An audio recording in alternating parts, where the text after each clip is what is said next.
অসংখ্য স্টুডেন্ট যারা আশা করছিল এ প্লাস পাবে, বাট এ প্লাসটা কোনো কারণে মিস হয়ে গেছে। এই যে তুমি যে প্লাসটা পাও নাই, এই জন্য তোমার অনেক মন খারাপ, তুমি হতাশ হয়ে গেছো, তোমার কাছে মনে হচ্ছে তুমি না জানি কি লস করছো। আসলে জার্নিটা সবেমাত্র শুরু হয়েছে। এই জার্নিতে তোমার তেমন খুব একটা ক্ষতি হয় না এ প্লাস পাওয়ান। যে এ প্লাস পাইছে আর তুমি 4.94 পাইছো বা 4.8 পাইছো, খুব একটা ডিফারেন্স কিন্তু না। তোর পাও দুইটা দে আমার কাছে, আমি একটু তোর পাওটা ধরে রিকোয়েস্ট করে বলি যে পড়াশোনা শুরু করে দে। তুই রেসে খুব একটা পিছিয়ে যাস নাই। এইচএসসি 28 ব্যাচ বা এসএসসি 26 ব্যাচ। আসসালামু আলাইকুম। তোমাদের কিছুদিন আগে রেজাল্ট দিয়েছে এবং রেজাল্ট হচ্ছে একটা বিধ্বস্ত রেজাল্ট হয়েছে, যে স্মরণকালের সবচেয়ে বাজে রেজাল্ট হয়েছে তোমাদের ব্যাচে। এবং প্রতি 5 জনে যেখানে 2 জন করে ফেল, সেখানে অসংখ্য স্টুডেন্ট আছে যারা তাদের আশানুরূপ ফলটা পায় নাই। অসংখ্য স্টুডেন্ট যারা আশা করছিল এ প্লাস পাবে, বাট এ প্লাসটা কোনো কারণে মিস হয়ে গেছে ওই 1 মার্ক 2 মার্ক 3 মার্ক 4 মার্কের জন্য। কেউ হচ্ছে 4.94 পাইছো, কেউ 4.8 পাইছো, বা কেউ হচ্ছে 4.50 পাইছো। তো এই যে তুমি যে প্লাসটা পাও নাই, এই জন্য তোমার অনেক মন খারাপ, তুমি হতাশ হয়ে গেছো, তোমার কাছে মনে হচ্ছে তুমি না জানি কি লস করছো। আসলে জার্নিটা সবেমাত্র শুরু হয়েছে। এই জার্নিতে তোমার তেমন খুব একটা ক্ষতি হয় না এ প্লাস পাওয়ান। মানে যে এ প্লাস পাইছে আর তুমি 4.94 পাইছো বা 4.8 পাইছো, খুব একটা ডিফারেন্স কিন্তু না। এই বিষয়টা আমরা প্র্যাকটিক্যালি দেখব। এবং হচ্ছে এই যে পড়ালেখার যে জার্নি, এসএসসি রেজাল্ট, ইন্টারমিডিয়েটের রেজাল্ট, এটা অ্যাডমিশনের জন্য, ইউনিভার্সিটিতে ভর্তির জন্য কিভাবে কাজ করে আর তুমি কতটুকু পিছিয়ে আছো, এটা আমরা দেখব। আসলে হতাশ হয়েও না, দেখবা মারাত্মক লেভেলের একটা সাহস পাবা, তুমি খুব একটা পিছিয়ে আসলে নাই। তো আমাদের যে এসএসসি রেজাল্ট আছে, এটা যদি আমরা দেখি যে ইউনিভার্সিটি অ্যাডমিশনটা কিভাবে হয়, সেখানে হচ্ছে ধরো মেডিকেলের যে অ্যাডমিশন, আমি সেটার কথা একটা উদাহরণ দিয়ে জাস্ট বুঝাই।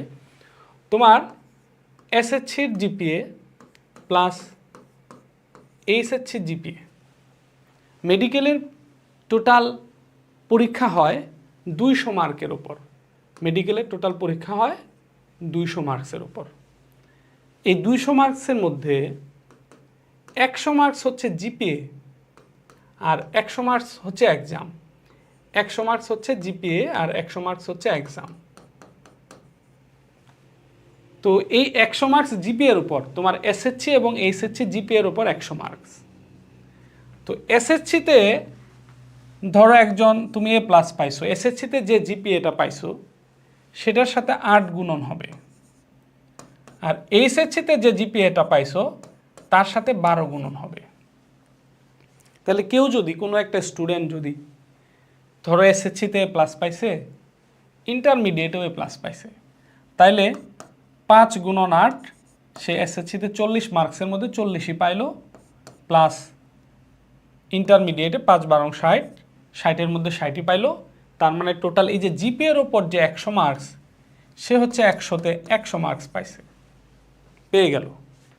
আর 100 মার্কের ওপর পরীক্ষা হবে, এই 200 মার্কের ফলাফলের ওপর ভিত্তিতে মেডিকেলে চান্স হবে। তার মানে জিপিএ 5 পাওয়া মানে এসএসসি আর এইচএসসি দুটোতেই তুমি যদি জিপিএ 5 পাও, তাহলে মেডিকেল পরীক্ষার জন্য 200 মার্কের পরীক্ষার মধ্যে অলরেডি 100 নিশ্চিত হয়ে গেল। সো তারা তো খুব খুশি, তারা জিপিএ 5 পাইছে।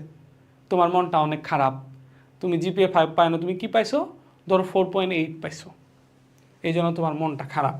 আমি উদাহরণস্বরূপ বললাম, ধরো তুমি 4.8 পাইছো, 4.8 পাইছো। তো 4. আসলে তুমি কতটুক রেসে কতটুক পিছিয়ে গেছো দেখো। আচ্ছা আমরা হিসাব করি, তাহলে 4.8 গুণন হবে 8, তাহলে কত হয় 4.8 আর 8 যদি আমরা গুণন দিই, সেই মার্কসটা কত হয় 38.4। তাহলে এটা হয় হচ্ছে 38.4। তাহলে তোমার যে বন্ধুটা এ প্লাস পাইছে, সে 40-এর মধ্যে 40 পাইছে, আর তুমি যে 4.8 পাইছো, তুমি কত পাইছো 38.4। এখন বলো তো, 200 মার্কের যদি একটা পরীক্ষা হয়, সেই পরীক্ষার প্রথম স্টেপে 40 হয়েছে, 40-এ তোমার বন্ধু 40 পাইছে আর তুমি 38.4 পাইছো, মার্কসের পার্থক্য কত, মাত্র 1.6 মার্কসের পার্থক্য। তোমার বন্ধু তোমার চেয়ে মাত্র 1.6 মার্ক বেশি পাইছে, 1.6। আচ্ছা বলো তো, এটা কি খুব বেশি পার্থক্য? 200 মার্কের পরীক্ষায় সে শুধুমাত্র 1.6 মার্কস বেশি পাইছে। এটা কিন্তু খুব বেশি ডিফারেন্স না। তাহলে কেন তুমি মন খারাপ করছো? কেন তুমি কষ্ট পাচ্ছ আমাকে বলো তো? তোমার জার্নি তো সবে মাত্র শুরু। আচ্ছা, এখন ধরো তোমার রেজাল্ট আরও খারাপ হয়েছে। তুমি তুমি হচ্ছে 4.5 পাইছো, তুমি পাইছো হলো 4.50। এই মার্কস নিয়ে তোমার এত কান্নাকাটি, এত হতাশা, এত ডিপ্রেশন। আসলে তুমি কত মার্কস কম পাইছো আমরা একটু হিসাব করি। মেডিকেল ভর্তির জন্য বা ইউনিভার্সিটি ভর্তির জন্য 4.5-এর সাথে আমি যদি 8 গুণ করে দেই তাহলে কত হয়? তোমার মার্কস হয় হচ্ছে 36 মার্কস। তার মানে 200 মার্কের পরীক্ষা, প্রথম ধাপে 40 মার্কের পরীক্ষা হয়েছে, সেখানে 40-এর মধ্যে 36 পাইছো। বলো তো 40-এর মধ্যে 36 কি কম, মানে এটা কি খারাপ রেজাল্ট? অবশ্যই এটা খারাপ রেজাল্ট না। তাহলে তুমি তোমার যে বন্ধুটা তোমার যে বন্ধুটা হচ্ছে জিপিএ 5 পাইছে, সে 40-এ 40 পাইছে, তুমি জিপিএ 4.5 পাইছো, তো ইউনিভার্সিটি এডমিশনের জন্য বা মেডিকেল এডমিশনের জন্য তুমি 40-এর মধ্যে 36 পাইছো। তোমার চেয়ে তো ওই বন্ধুটা কত মার্কস বেশি পাইছে? মাত্র হচ্ছে 4 মার্কস বেশি পাইছে। বলো তো এই ইন্টারমিডিয়েটের রেজাল্ট দিয়ে ওই 4 মার্কস রিকভারি করা সম্ভব না। এরপরে এই যে তোমার এক্সাম হবে 100 মার্কের ওপর, তুমি যদি হার্ড অ্যান্ড সোল ট্রাই করো, ইন্টারমিডিয়েটটা যদি ভালোভাবে পড়ো, তাহলে এবং পরবর্তীতে ফাইনাল পরীক্ষার পরে এডমিশনের যে প্রস্তুতিটা, সেটা যদি তুমি হার্ড অ্যান্ড সোল ট্রাই করে সেই প্রস্তুতিটা নাও, বলো তো ইন্টারমিডিয়েটের রেজাল্ট এবং এই 100 মার্কের পরীক্ষা, এই দুইটা দিয়েও কি তুমি সেই 4 মার্কসের রিকভারি করতে পারবা না? অবশ্যই সম্ভব। তাহলে কেন তুমি হতাশ? কেন তোমার মন খারাপ? তুমি দ্রুত পড়তে বসো। তোমার ইন্টারমিডিয়েটের কবে কলেজে ভর্তি শুরু হবে, কবে তুমি বোর্ড চ্যালেঞ্জ করছো সেটার রেজাল্ট দিবে, কবে কলেজে ভর্তি হবা, কবে কলেজে ক্লাস শুরু হবে, ততদিনে পড়া শুরু করবা। তাহলে তো তুমি অনেক এই রেসিপি শেয়া যাবা। তোমার যে বন্ধুটা A+ পাইছে, ও তো ঠিকই পড়াশোনা শুরু করছে মনের আনন্দে, আর তুমি A+ না পাওয়াতে এমনিতেই হতাশ হয়ে বসে আসো, বই কিনো না, এখনো পড়া শুরু করো নাই কেন? তুমি তো তাহলে আরও পিছিয়ে যাচ্ছ। তুমি তো আসলে বেশি পিছাও নাই, কিন্তু এখন যদি তুমি এই সময় যদি তুমি পড়াশোনা না শুরু করো তাহলে তুমি পিছিয়ে যাবা। ইন্টারমিডিয়েট জার্নিটা তুমি A+SSCতে মিস করছো, তুমি দৃঢ় প্রতিজ্ঞাবদ্ধ হও যে ইন্টারমিডিয়েটে আমি এই A+টা ছিনিয়ে আনবো। তোমার দ্বারা কি সম্ভব না? মানুষই তো A+ পায়। অসংখ্য স্টুডেন্ট আমি চিনি যারা 4 পয়েন্ট পাইছিল SSCতে, বাট ইন্টারমিডিয়েটে A+ পাইছে, খুবই চমৎকার রেজাল্ট করে ফেলছে। সম্ভব কি না? অবশ্যই সম্ভব। এজন্য সময়টা তুমি নষ্ট করো না। তুমি জাস্ট এডমিশনের 200 মার্কের যে রেস, সেটার মধ্যে মাত্র 40 মার্কের পরীক্ষা হয়েছে। ধরো তুমি হচ্ছে 4.5ও পাও নাই, আমি আরও কম ধরলাম, তুমি পাইছো কত? 4 পয়েন্ট পাইছো, 4.00। তাহলে 4.00 সাথে 8 গুণন দাও, কত হয়? 32 হয়। 32 হয়। 40-এর মধ্যে 32 মার্কস তুমি পাইছো। 200 মার্কের পরীক্ষা, 40-এর মধ্যে 32 পাইছো। তুমি কি একেবারে কম পাইছো? তোমার যে বন্ধুটা A+ পাইছে তার চেয়ে তুমি মাত্র 8 মার্কস কম পাইছো। কেন? সেটা কি এইচএসসির জিপিএ দিয়ে কি রিকভারি করা সম্ভব না? সম্ভব। এই যে 100 মার্কের এডমিশন হবে, 100 মার্কের পরীক্ষা হবে, সেটা দ্বারা কি সম্ভব না? অবশ্যই সম্ভব। তাহলে তুমি কেন হতাশ? যারা এই যে বিধ্বস্ত রেজাল্ট যে হয়েছে এবার, যারা 4 পয়েন্টের উপরে পাইছে, এদেরকে আমরা ভালো স্টুডেন্ট হিসেবে কাউন্ট করতেছি। তোমরা কোনো ধরনের দুশ্চিন্তা না নিয়ে তোমরা হচ্ছে পড়া শুরু করে দাও। এই এসএসসি জিপিএ, এটা মানুষ 2-1 মাস মনে রাখবে যে অমুকের ছেলে এসএসসিতে জিপিএ পাইছে, এরপরেই ভুলে যাবে। কিন্তু ইন্টারমিডিয়েটের জিপিএ 5 পাও এবং ভালো একটা ইউনিভার্সিটিতে চান্স যদি পাও, ওইটা সারা জীবন মনে থাকবে। মনে করবে যে অমুকের ছেলে ঢাকা বিশ্ববিদ্যালয়ে পড়ে, অমুকের ছেলে মেডিকেলে পড়ে, অমুকের ছেলে বুয়েটে পড়ে, এইটা মনে থাকবে। কিন্তু এসএসসিতে কী পাইছিলা, এটা কারো মনে থাকবে না। সুতরাং এখনই সময়, তুমি খুব পিছিয়ে যাও নাই। তুমি 4 পয়েন্ট পাইছো, তুমি 4.5 পাইছো, তুমি 4.8 পাইছো, 4.9 পাইছো, যারা A+ পাইছে তাদের চেয়ে তুমি খুব একটা পিছাও নাই, 2-1 মার্কস কম পাইছো, এই আর বেশি না। ইন্টারমিডিয়েটটা ভালোভাবে পড়াশোনা শুরু করো, সুপার লেভেলের একটা কামব্যাক দাও। এটাই হচ্ছে তোমার করণীয়। তোমার এখনকার করণীয় হলো তুমি দ্রুত বই সংগ্রহ করো। তুমি হচ্ছে কলেজ কবে ক্লাস শুরু হলে বাদ দাও, এখন থেকে পড়া শুরু করে দাও। অফলাইন অনলাইন যেখানে পারো পড়াশোনা শুরু করে দাও, এটাই উপযুক্ত সময়।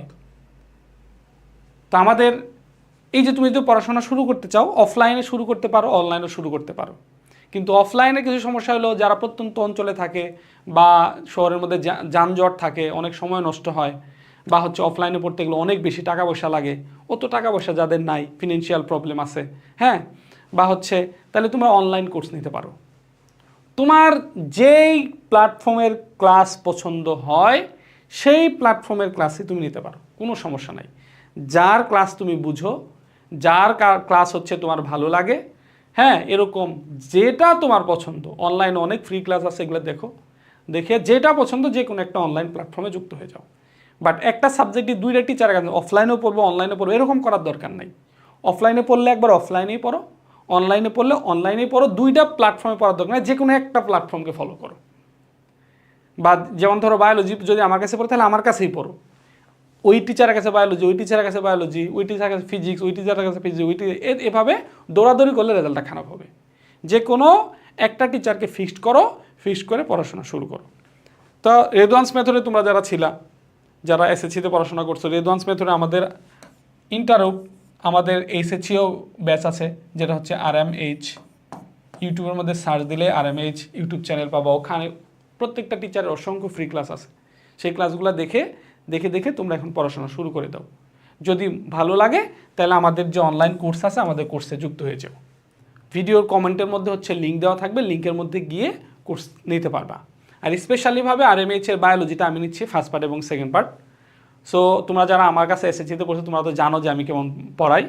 আর এছাড়াও ইন্টারমিডিয়েটের ক্লাসগুলো ফ্রি প্লেলিস্টও করা আছে, RMH এর মধ্যে গেলেই বায়োলজি প্লেলিস্ট পাবা, সেখান থেকে ক্লাস করে তোমরা দেখে নিতে পারো যে ভালো লাগে কিনা, আমি পড়াতে পারতেছি কিনা। ঠিক আছে, যদি মনে হয় যে হ্যাঁ আমি স্যারের কথা বুঝতেছি, তাহলে আমার বায়োলজি কোর্সে যুক্ত হয়ে যেতে পারো, বা যেইটা ভালো লাগে, যার ক্লাস ভালো লাগে তার কোর্সে যুক্ত হয়ে যাবা।